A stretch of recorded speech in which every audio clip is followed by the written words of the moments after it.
Welcome to Krishna institute online classes.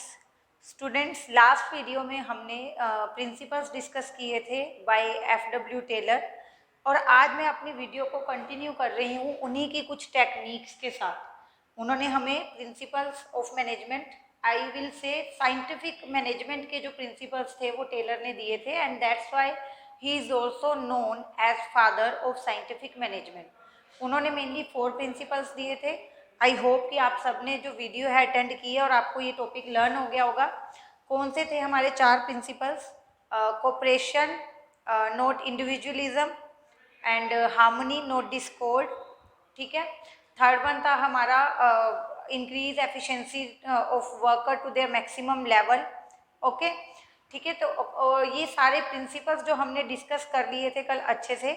एक और था हमारा science, not rule of thumb, अच्छे से लास्ट वीडियो में हो गए थे। आज हम इनकी कुछ टेक्निक्स पढ़ेंगे। टोटल 6 टेक्निक्स है, जिसमें से फर्स्ट टेक्निक देखो आपके पास है ये फंक्शनल फोरमैनशिप। आज मैं आपको एफडब्ल्यू टेलर की फर्स्ट जो टेक्निक है वो बताने जा रही हूँ अच्छे से, फंक्शनल फोरमैनशिप। सिर्फ यही है जो ज़्यादा इंपॉर्टेंट है और इसमें थोड़ा टाइम लगने वाला है। आगे वाली टेक्निक्स हमारी काफ़ी जल्दी हो जाएंगी। ठीक है। तो देखो, फंक्शनल फोरमैनशिप जो टेक्निक है वो टेलर ने क्या मानते हुए दी थी। उनका कहना ये था कि एक ही एम्प्लॉय या एक ही मैनेजर तो सारे कामों में परफेक्ट नहीं हो सकता। हम किसी एक पर्सन को बोल दें कि प्लानिंग भी आपने करनी है, प्रोडक्शन भी आपने करना है, रिसोर्सिस को भी आपने मैनेज करना है, ठीक है, सारे काम को सुपरवाइज भी आपने करना है, तो दैट इज़ नॉट पॉसिबल। एक ही पर्सन सभी कामों को करने में कैपेबल कैसे हो सकता है एक ही टाइम में। ये मानते हुए टेलर ने technique the first functional foremanship, जिसके अंदर उन्होंने फंक्शंस के अकॉर्डिंग कुछ लोगों में काम को बांटा है। कैसे बांटा है वो आप ये देख सकते हो। मैंने एक कंप्लीट डायग्राम यहाँ पे बनाया ताकि सारी पिक्चर आपको एक साथ शो हो जाए। यहाँ पर फैक्ट्री मैनेजर, हमारा जो कंसेप्ट है फंक्शनल फोरमैनशिप, उसके अकॉर्डिंग क्या होगा, सबसे पहले फैक्ट्री मैनेजर होगा। और फैक्ट्री मैनेजर क्या करेगा, 2 तरह से आगे डिपार्टमेंट्स को बांटेगा, काम को 2 तरह से बांटेगा। एक तो प्लानिंग, जो सोचने का काम करेगा, और दूसरा प्रोडक्शन, जो एक्चुअली में काम को करवाएगा। फैक्ट्री मैनेजर ने, फैक्ट्री के हेड ने 2 डिपार्टमेंट्स बना लिए अपने अंडर। एक में उसने रखा सारा प्लानिंग वर्क, एक में उसने रखा सारा प्रोडक्शन वर्क। ठीक है। They are doing work of thinking and they are actually doing the work. They are actually doing the work. हो गया काम, थोड़ा सिंप्लीफाई हो गया। कैसे कि इस डिपार्टमेंट को तो बोल दिया गया कि आपको सिर्फ सोचना है, और इनको बोल दिया गया कि आपको जो ये बताए, प्लानिंग डिपार्टमेंट जो बताए, आपको वो काम करना है। Total as you can see 8 बंदे हमें चाहिए। 8 persons are required. Route clerk, instruction card clerk, time and cost clerk and discipline officer. These 4 persons are required in planning department. Gang boss, speed boss, repair boss, inspector. These are concerned with production department.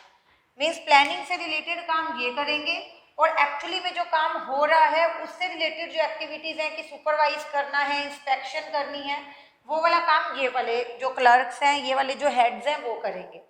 ठीक है। तो देखो 1 by 1 मैं आपको clear करती हूँ कि इनका क्या काम है। Like route clerk, route clerk का काम क्या है, he will insures the root,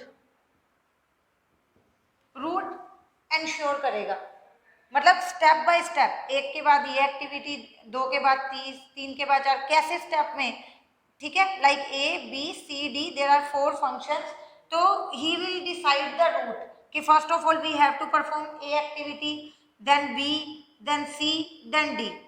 business में अगर हम एग्जांपल लें तो रूट क्या रहेगा भाई, पहले हम परचेज करेंगे रॉ मटेरियल, मशीनरी, टूल्स, फिर हम प्रोडक्शन डिपार्टमेंट को वो देंगे, प्रोडक्शन डिपार्टमेंट उस पर मैन, मटीरियल, मशीनरी लगाएगा और प्रोड्यूस करेगा, फिर जो है मार्केटिंग डिपार्टमेंट को सौंपेंगे, वो उसके अकॉर्डिंग एडवर्टीजमेंट रेडी करेंगे, ऐड देंगे, और फिर उसको सेलिंग डिपार्टमेंट सेल कर देगा। तो रूट क्लर्क क्या होता है, he will decide route 1 by 1, इस एक्टिविटी के बाद ये करना है, इसके बाद ये करना है। तो each and every one will be clear कि मेरा ये काम है, ये एक्टिविटी मुझे करनी है, जैसे ही इससे पहले वाली एक्टिविटी हो जाएगी तो मैं रेडी हूँ अपनी नेक्स्ट एक्टिविटी को करने के लिए।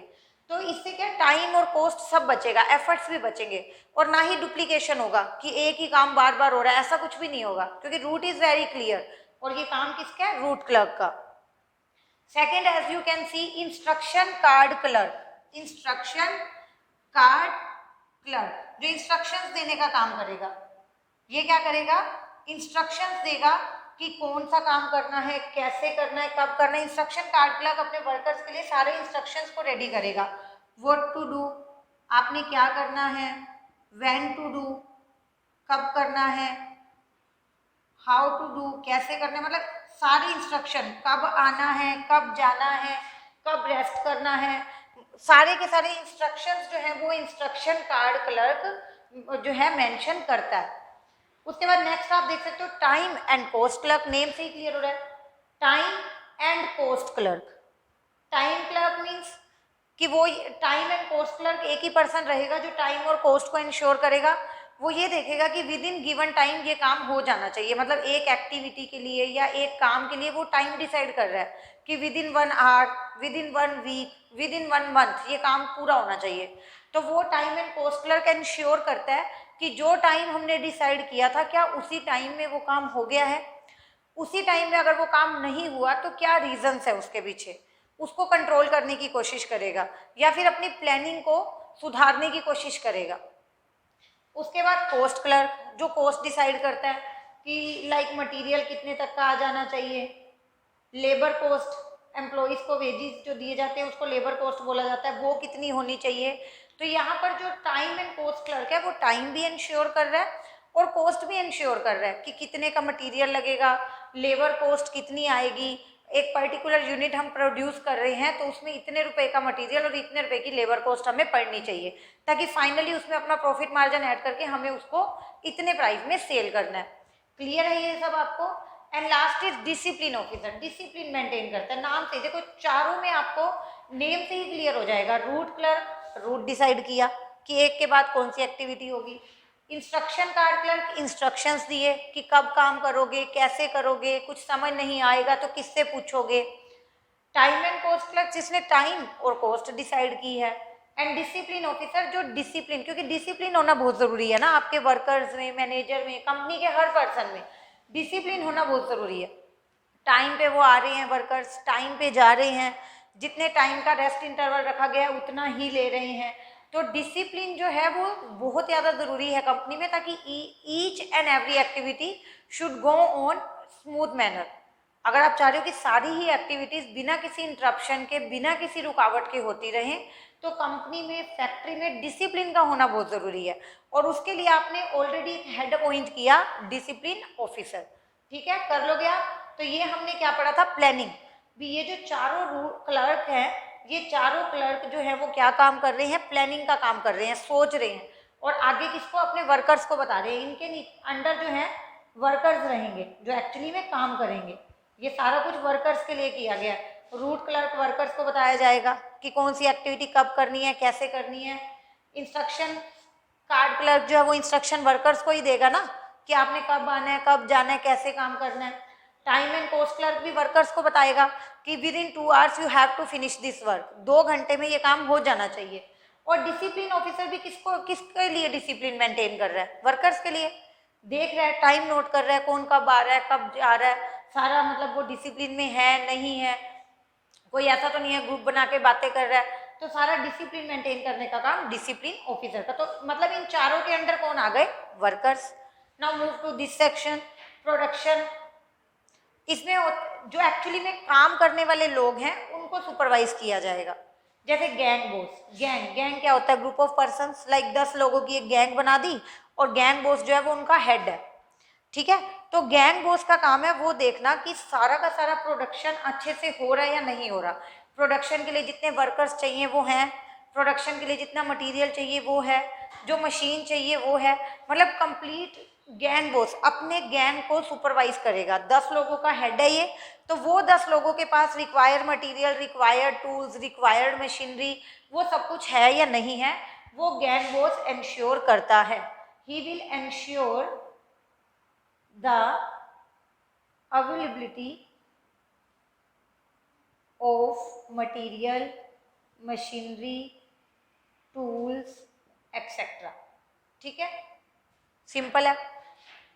Speed boss, he will ensure about speed, he will ensure that production is going on as per required speed। भी जो स्पीड रिक्वायर्ड है, जो स्पीड सोची गई है काम को करने की, उसी स्पीड के साथ काम हो रहा है या नहीं हो रहा, वो कौन इंश्योर करता है? Speed boss. ठीक है। रिपेयर बॉस, जो रिपेयरिंग से रिलेटेड है, कंपनी में काम करने के लिए बहुत सारी मशीन्स होंगी, बहुत सारे टूल्स होंगे, तो क्या सब वो वर्किंग कंडीशन में हैं या नहीं है? कोई मशीनरी है, उसे रिपेयरिंग की ज़रूरत है तो वो नोटिस करेंगे इस चीज़ को। क्लीनिंग की ज़रूरत है, ऑयलिंग की ज़रूरत है, तो ये सारा काम रिपेयर बॉस का होता है कि अगर कहीं कोई ब्रेक डाउन हुआ है फैक्ट्री के अंदर तो उसको जल्दी से जल्दी रिपेयर करवाया जाए और उसको जल्दी से जल्दी वर्किंग कंडीशन के अंदर लाया जाए। ठीक है। They will ensure the maintenance of tools and machinery so that breakdown can be removed as soon as possible and production may go on without any interruption। आपका काम है रिपेयर बॉस का देखना, क्या देखना है उन्हें कि अगर कोई भी कहीं मेंटेनेंस की ज़रूरत है तो उसे मेंटेन वो करवाए। ठीक है। एंड लास्ट इंस्पेक्टर, इंस्पेक्टर क्या करेगा?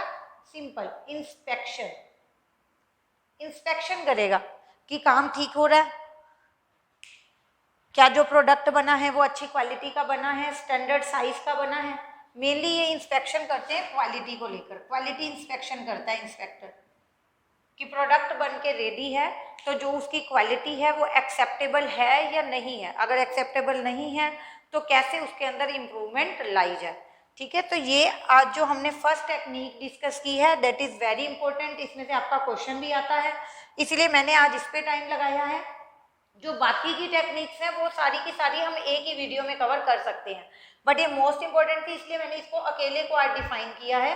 प्लीज़ पहले इसका स्क्रीनशॉट लें, इसके नोट्स बनाएं, और अगर आपने साइंटिफिक मैनेजमेंट के प्रिंसिपल्स नहीं पढ़े तो इससे लास्ट वीडियो ज़रूर लगाएं जिसमें आपको पता चलेगा कि FW टेलर ने साइंटिफिक मैनेजमेंट के क्या प्रिंसिपल्स दिए थे और ये उन्हीं ने टेक्निक दी थी। दो तरह से डबल वे में उन्होंने जो है कंट्रीब्यूशन दिया था अपना साइंटिफिक मैनेजमेंट की प्रोग्रेस में। तो टेक्निक में फंक्शनल फोरमैनशिप क्लियर है, फैक्ट्री मैनेजर होगा जो दो तरह से काम को बांटेगा, एक वो प्लानिंग डिपार्टमेंट अलग बनाएगा, प्रोडक्शन का अलग बनाएगा। क्यों? क्योंकि उनका ये मानना था कि एक ही पर्सन हर काम को करने के लिए कैपेबल नहीं है, सोचेंगे कुछ और लोग और करेंगे कुछ और लोग, ताकि बीच में कोई भी जो है कॉम्प्लेक्शन ना आए। यहाँ पे उन्होंने 4 लोगों को अपॉइंट किया, root clerk, instruction card clerk, time and cost clerk, discipline officer. यहाँ भी उन्होंने 4 पर्सन्स को अपॉइंट किया, gang boss, speed boss, repair boss, inspector. यहाँ इन चारों के नीचे वर्कर्स थे तो इसको यहाँ से आप मैच कर सकते हैं, इधर भी वर्कर्स ही रहेंगे, ये चारों भी अपने अंडर वर्कर्स को अपॉइंट करेंगे। ठीक है।